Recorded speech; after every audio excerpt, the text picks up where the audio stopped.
Olá, olá! Sejam todos muito bem-vindos. É um prazer ter todos vocês aqui. Eu sou o professor Jean Torres, do componente de língua portuguesa, e a gente tem mais uma aula aí do nosso componente e a gente vai descobrir o que nós trataremos na aula de hoje, no nosso objeto de conhecimento e no nosso detalhamento. Então, aula 2, objeto de conhecimento, notícia com o detalhamento, parcialidade e imparcialidade, informação principal e informação secundária. Isso já dá um pouquinho a ideia do que a gente vai ver, então vamos à nossa aula. E a gente começa nesse cenário bonito aqui, que é um muro, mas não é qualquer muro. Olha como nosso muro está colorido, um lindo grafite. Nem todo muro precisa ser cinza, abandonado, velho, só os tijolos. Não, eles podem ser enfeitados aqui com essas plantas, essas flores, para dar uma ideia geral. E você deve estar se perguntando por que diabos a gente está na frente de um muro. Tem até um gatinho aqui, olha lá o gato. E o gato representa muito bem o que a gente vai iniciar, vai tratar na nossa aula. A ideia primeira é entender um pouquinho sobre como a nossa língua, como o português, ela pode usar de algumas expressões, muitas vezes muito visual, para tratar sobre algum tópico e trazer alguma ideia. Então, dê uma olhadinha aí comigo se você já ouviu a expressão ficar em cima do muro. Olha lá nosso gato em cima do muro. A ideia de ficar em cima do muro, como eu falei, a língua portuguesa muito visual, já traz um pouquinho do que a gente quer passar quando fala essa expressão. Alguém já deve ter olhado para você e ter dito, pô, você vai ficar em cima do muro em relação a essa situação? Então, eu lhe faço a pergunta, o que significa? Sabe o que significa estar em cima do muro? Visual. Então vamos pensar que o muro, geralmente, é aquele espaço que delimita dois lugares. Ele vai criar essa barreira. E ficar em cima do muro faz com que você não esteja em nenhum dos lados. Aquele espaço em cima, fino, em que você pode transitar, ou no caso do nosso gato, de uma forma mais fácil, porque gatos são muito móveis, mas a gente em cima do muro passa a ideia de que você não está nem de um lado e nem de outro. Então a expressão significa que a pessoa não tomou um partido, não tomou um lado, não defendeu nenhuma dessas ideias, não se posicionou a respeito de alguma coisa. E essa ideia de se posicionar é bastante importante para a nossa aula de hoje. Então, a partir dessa expressão, a gente precisa compreender dois conceitos, que são os conceitos de parcialidade e imparcialidade. A ideia desses dois conceitos faz com que a gente tenha um pouquinho de noção de como uma notícia de jornal, por exemplo, ou uma reportagem, pode ou não tomar o lado. Antes de mais nada, a gente precisa compreender também que notícias, reportagens e, sobretudo, os repórteres que produzem, eles, antigamente se pensava no campo jornalístico que precisavam ser imparciais. E a gente vai entender essa ideia de imparcialidade e parcialidade, mas eu já adianto que antigamente se pensava que para que você possa alcançar os seus fins jornalísticos, você precisava ser imparcial. E ser imparcial é não tomar nenhum dos partidos, ou seja, ficar em cima do muro, como a gente vai ver daqui a pouquinho. Mas não é bem assim que funciona. Afinal de contas, toda vez que nós tratamos algum assunto, e a própria escolha do assunto que você quer tratar, já demonstra um pouco de parcialidade, de tomada de alguma dessas posições. Entender isso é entender como um texto ele pode desenvolver uma ideia e tomar certo partido ou não, mas geralmente se toma a partir de algumas marcas. E a gente precisa compreender que marcas são essas, como é que eu posso identificar o posicionamento de um autor dentro de um texto jornalístico. Perfeito? Mas antes da gente tratar sobre essa reportagem, bora dar uma olhadinha nos conceitos que dizem respeito à nossa aula, que é de parcialidade e imparcialidade. Dê uma olhada comigo aí na nossa cartela, parcialidade e imparcialidade, o que estas palavras significam. Então, o primeiro ponto é ser parcial. Nosso primeiro conceito, então, de parcialidade, ser parcial significa escolher um lado em uma situação. E a gente vai ver a questão de parcialidade, sobretudo, por exemplo, em debates políticos, em que a gente espera que um político se posicione em relação a algum assunto. E os debates servem para isso. É um jogo de perguntas e respostas em que um político vai colocar o seu ponto de vista, e aí você vai ver se aquele ponto de vista, aquela parcialidade, ela te agrada ou não. Então, ser parcial significa escolher um lado em uma situação, ter uma opinião e levá-la em consideração no momento de passar uma informação. Então, vários campos polêmicos sobre liberação de substâncias, sobre aborto, tudo isso numa questão de um debate, por exemplo, aparecem e o político vai se posicionar e você vai ver se aquele posicionamento, na hora que ele passa essa informação, está de acordo com o que você acredita também. Então, parcial significa se posicionar em relação àquele assunto. Ao passo que ser imparcial, e aqui o nosso segundo conceito, significa não escolher lados e assim, mesmo que se tenha uma opinião sobre o assunto, quando se fala sobre ele, esta opinião não vai estar presente. Já que eu estou falando de debates políticos, é importante você entender que a imparcialidade ela também pode ser uma estratégia. Afinal de contas, se tem algum assunto que o político vai acreditar que não é bom tratar, ele vai tentar se manter em cima do muro, ele vai tentar manter essa imparcialidade para não transmitir um ponto de vista que pode prejudicá-lo. Então, a imparcialidade, você pode até ter uma opinião, mas você não vai expressá-la, não vai deixar com que ela apareça. Isso é bastante importante para a gente começar a entender como esses conceitos eles são interessantes quando a gente pensa no campo da notícia, no campo da reportagem. Segundo o dicionário Aurélio, e aqui a gente vai já para a questão dicionarizada do significado, do que aquilo transmite, a parcialidade é a qualidade de quem toma partido. Isso é bastante interessante, né? Quando a gente pensa partido político, ou seja, algum lado, um posicionamento que tem a ver com os ideais que você defende. Então, a qualidade de quem toma partido ao julgar a favor ou contra. É como se perguntassem para alguém, você é a favor ou contra do aborto? E aí você vai se posicionar, se você tiver vontade, eu sou a favor disso, eu sou contra isso. Você vai ser parcial, você vai tomar partido e vai, obviamente, argumentar por que você não acredita naquilo. Tendo em conta a sua preferência, isso é bastante importante, porque você pode ter preferências políticas diversas de outras pessoas e a sua parcialidade vai ser definida a partir desses ideais que você defende, sem se importar com a justiça ou com a verdade. É interessante essa questão dicionarizada, porque ela trata sem se importar com a justiça ou com a verdade, que significa que você pode pender para um lado, um dos lados do muro, como a gente traz essa metáfora desde lá do início, e você pode até estar errado, aquilo pode ser falso, provado falso, mas ser parcial também é defender aquilo sem se importar com alguma dessas questões. Pode ser a justiça, se você estiver julgando alguma coisa, ou com a verdade. Então, a parcialidade não tem a ver necessariamente com verdade, com justiça, com o certo e o errado. Significa tomar partido, ou seja, se posicionar em relação a alguma coisa. Novamente se destacam os termos tomar partido e justiça, reforçando aí essa ideia do que o dicionário também vai trazer sobre posicionamento. Aqui outro ponto interessante, esse parcial versus imparcial, que tem a ver com a estrutura da própria palavra. Então, esse izinho bem aqui é um prefixo, ou seja, um elemento textual que vem antes do radical da palavra, de origem latina que indica negação ou privação. Então eu tenho uma palavra como parcial. Tomar partido de alguma coisa, se posicionar em relação a determinado assunto. E, em contrapartida, eu tenho o imparcial, acompanhado aqui do I e do M, que vai transformar a palavra parcial no seu completo oposto. Imparcial já é não tomar partido, não se posicionar em relação a algum assunto. Esse I pode vir de muitas formas para tratar a negação.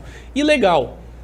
Esse I, a negação, vai dar o aspecto contrário da palavra legal. Alguma coisa que é liberada, que é permitida. Ilegal, algo que não vai ser permitido. E aqui a palavra imparcial, agora acompanhada do M, Isso varia muito da palavra, é claro que vai seguir as regras do português, lembra lá aquela básica, M antes de P e B, aqui no caso do imparcial, novamente com o meu prefixo, esse elemento textual que antes da palavra vai deixar com que ela se torne negativa.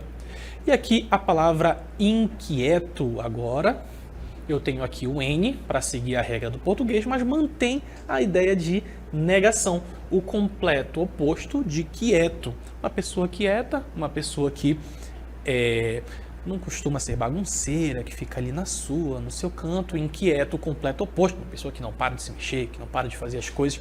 E isso também é bastante importante para a gente entender um pouquinho sobre parcialidade e imparcialidade. Parcialidade, se posicionar em relação a algum assunto, e imparcialidade, o seu completo oposto, com o nosso prefixo in, para tratar sobre a negativa, uma pessoa que não vai tomar partido de alguma coisa. Perfeito? Antes da gente continuar tratando sobre como a parcialidade e a imparcialidade são importantes dentro do contexto da notícia, no contexto jornalístico, a gente vai trazer algumas indagações que têm a ver com a reportagem que nós vamos apresentar aqui para vocês. E tem a ver com desmatamento. A ideia de desmatamento, a ideia de agrotóxicos, a ideia de tudo que envolve o agronegócio. Então, o que você entende sobre o desmatamento? Antes de tudo, antes da gente partir ali para essa reportagem, vamos começar a criar essas dúvidas na nossa cabeça, até para você começar a desenvolver essa ideia de parcialidade ou imparcialidade, de se posicionar ou não em relação a algum assunto, de como você vai se posicionar em relação àquele assunto. Então, o que você entende sobre o desmatamento? Você já viu alguma reportagem sobre? Já leu sobre? Já assistiu a algum documentário? Os jornais, principalmente os televisionados, tratam bastante sobre isso, ainda mais no contexto do norte do Brasil, por exemplo. E o que é esse desmatamento? Então, a ideia é você entender algo sobre o assunto. Outra é você saber o que é, ter o conceito em mente. O conceito e o que você entende podem ser coisas completamente diferentes. E quem pratica o desmatamento? Quem são os agentes que trazem essa problemática? A gente já sabe, né? Desmatamento traz essa carga pesada e negativa em relação a esse assunto. Então, quem pratica? Quem é o agente dessa ação? E com que objetivo? É interessante a gente também pensar que o agente busca alguma coisa. A pessoa que realiza aquilo, a pessoa que faz aquilo, tem algum objetivo em relação àquilo.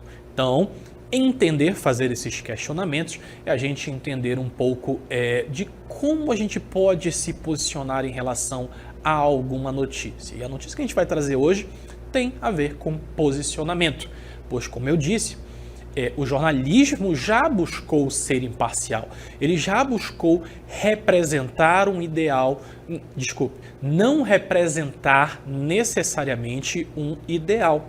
Ele já buscou trazer a informação sem se posicionar.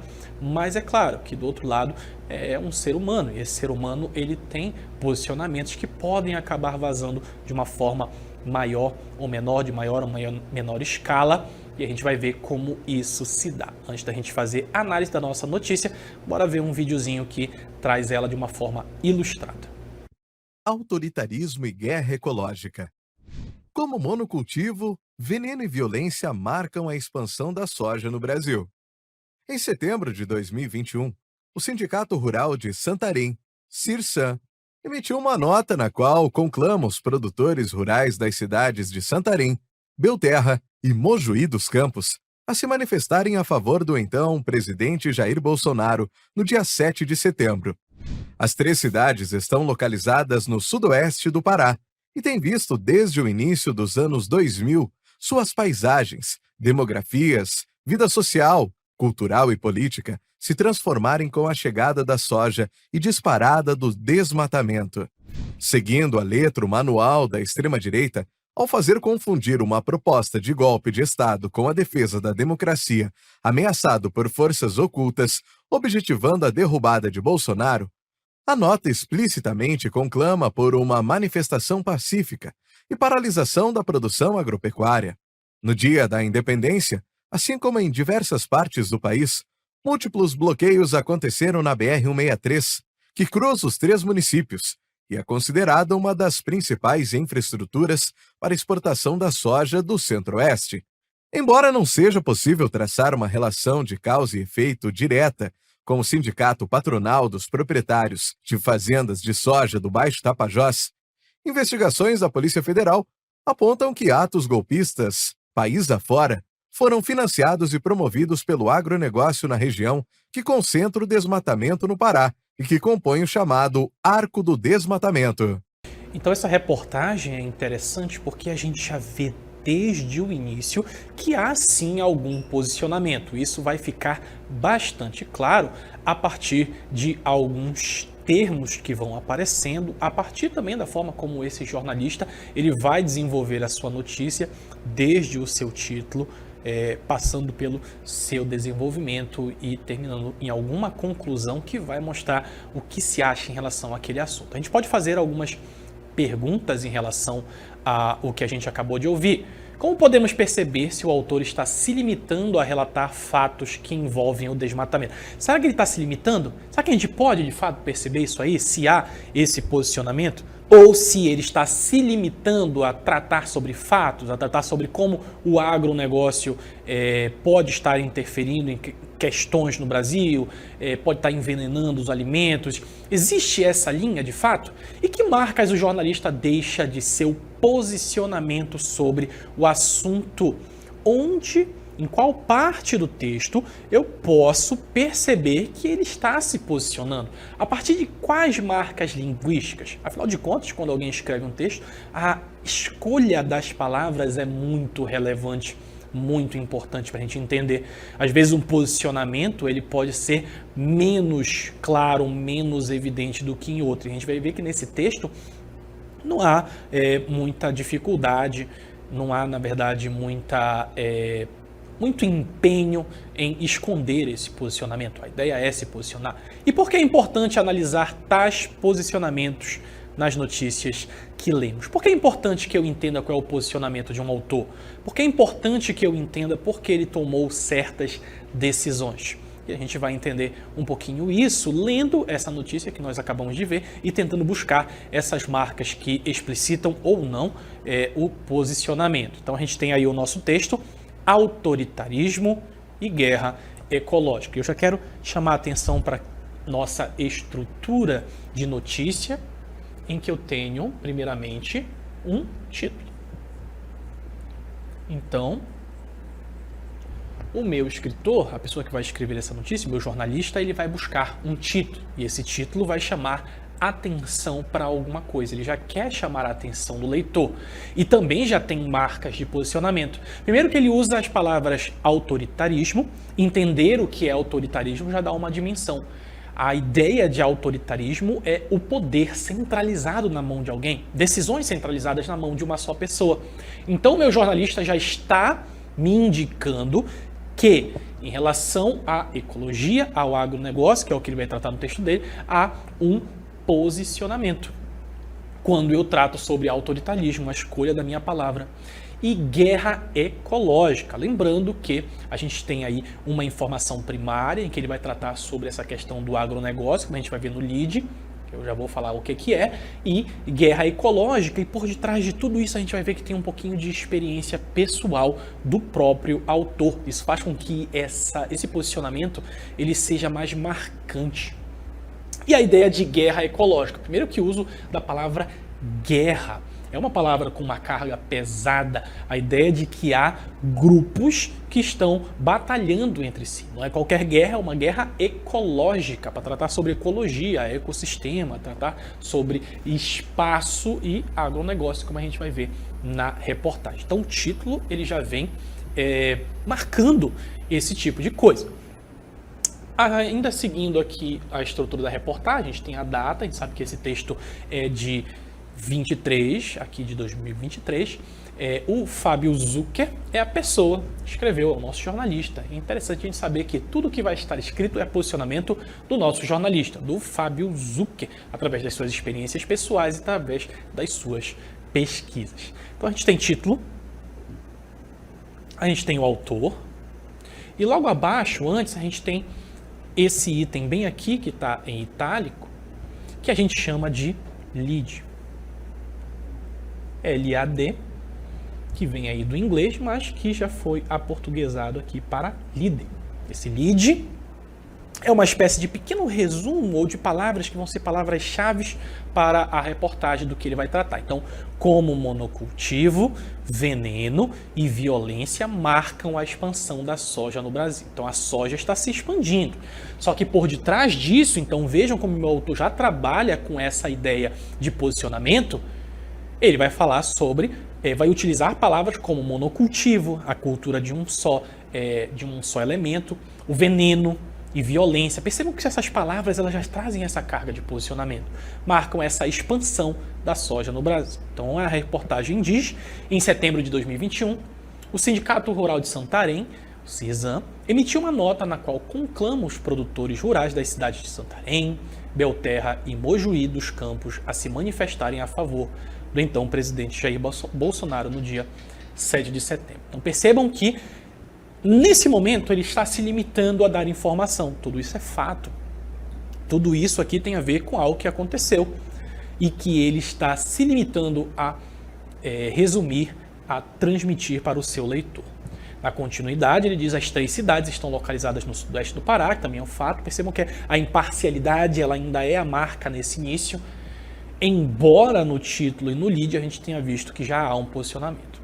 E tem visto desde o início dos anos 2000 suas paisagens, demografias, vida social, cultural e política se transformarem com a chegada da soja. E aqui esse se transformarem é interessante para a gente entender como ainda está num campo da imparcialidade. Se transformar não necessariamente é algo bom ou algo ruim, é uma mudança. E ele quer transmitir que está havendo essa mudança. Com a chegada da soja e disparada do desmatamento. Percebam que está trazendo aqui já aquela questão do desmatamento, aquela questão central, mas que vai ter muitas outras informações secundárias nesse segundo plano que tem tudo a ver com essa ideia geral. Seguindo a letra, o manual da extrema-direita, e aqui ele já está abrindo um pouquinho o leque das possibilidades, trazendo aí um posicionamento político, extrema-direita, e falando que existe uma forma de agir desses grupos, ao fazer confundir uma proposta de golpe de Estado com a defesa da democracia, ameaçada por forças ocultas, objetivando a derrubada de Bolsonaro. A nota explicitamente conclama por uma manifestação pacífica e paralisação da produção agropecuária. E a partir daqui a gente já vê o uso de algumas palavras mais parciais, em que ele começa a mostrar um pouco, trazendo aí a ideia de golpe, trazendo forças ocultas, falando sobre, utilizando palavras que vão direcionar o seu leitor. No dia da independência, assim como em diversas partes do país, múltiplos bloqueios aconteceram na BR-163, que cruza os 3 municípios e é considerado uma das principais infraestruturas para exportação da soja do Centro-Oeste. Novamente, existem informações. É claro que um jornalista ele vai querer ter a sua reportagem embasada, então ele vai trazer esses dados que são fatos, como paralisações, bloqueio de vias, que são fatos históricos do país. Continuando, embora não seja possível traçar uma relação de causa e efeito, e isso aqui é bastante interessante para a gente entender como o nosso jornalista também não quer se comprometer e fazer acusações. Então, embora não seja possível traçar uma relação de causa e efeito direto com o sindicato patronal dos proprietários de fazendas de soja do Baixo Tapajós, ou seja, não estou dizendo que foram eles que fizeram ou deixaram de fazer. Até para não se comprometer no aspecto jurídico. Investigações da Polícia Federal apontam que atos golpistas, país afora, foram financiados e promovidos pelo agronegócio. E aqui eu estou criando essa relação entre algo e uma investigação de um terceiro, justamente para mostrar que ele não está dizendo por si mesmo aquilo. E promovidas pelo agronegócio na região que concentra o desmatamento no Pará, que compõe o chamado Arco do Desmatamento, ou seja, aquelas áreas ali no sudoeste do Pará que estão sofrendo com desmatamento. Neste setembro de 21, o país então passava por um dos momentos mais tensos desde a redemocratização, ou seja, quando o Brasil saiu de uma ditadura e começou a eleger novamente os seus presidentes, quando os militares abriram mão do poder para os civis. O ápice da tensão, e aí essa palavra tensão também mostra um pouquinho de como o próprio jornalista via a situação do país e como a mídia de forma geral. O ápice da tensão aconteceu no próprio dia 7, quando Jair Bolsonaro, ainda em plena pandemia, discursou presencialmente para uma turba enérgica. Percebam, adjetivos são importantes. Adjetivar algo mostra muito bem a sua escolha de palavras e o que você pensa sobre determinado assunto. Tanto em Brasília quanto em São Paulo, além de participar por videoconferências em outras manifestações pelo país. Novamente, trazendo aí um fato, trazendo uma informação para embasar aquilo que o jornalista quer tratar. Quem assinou a nota foi o diretor do sindicato, Sérgio Chivati, a quem tive a oportunidade. Isso aqui é interessante, tive a oportunidade. Aqui o nosso jornalista já está se colocando dentro daquilo. Ele está usando aí a primeira pessoa. Eu tive a oportunidade de entrevistar em 2019. E eu havia passado cerca de 10 dias realizando uma longa reportagem sobre os diversos impactos de agrotóxicos. Então ele está falando sobre como os agrotóxicos eram venenosos. Ele fazia essa reportagem e falou aí sobre quando entrevistou o Sérgio Chivati. Somente o glifosato já usado na lavoura de soja da região, devido a essa exposição diária às toxinas que deixam um odor químico adocicado na paisagem de campos de soja, entremeados por pequenas manchas de florestas remanescentes, terminava os meus dias com uma certa náusea e leve dor de cabeça. Bastante interessante como o nosso jornalista, ele está dizendo que ele passou pela situação e viveu na pele determinada coisa, que no caso o efeito dos agrotóxicos. Um pouco assustado com o desfecho que a entrevista poderia ter, avisei a minha editora do Pulitzer Center, instituição que financiou a viagem da reportagem, que estávamos ingressando no sindicato. O receio tinha motivo. Nos dias anteriores, enquanto eu e o repórter fotográfico Bruno Kelly realizávamos a apuração, fomos abordados 2 vezes. Ou seja, ele fazia a reportagem, teve alguma abordagem que não queria que ele visse ou fizesse ou reportasse determinadas coisas. Uma por um carro preto sem placa e vidros escurecidos, e no dia seguinte tomamos uma fina, quando um carro passa muito colado a você, como se ele estivesse fazendo alguma ameaça, né? Um quadriciclo dirigido por um membro diretor do sindicato. Então perceba como essas experiências pessoais começam a se fundir com a reportagem. Chivati é um homem alto e corpulento. Novamente, os adjetivos que trazem alguma marca interessante em relação à parcialidade.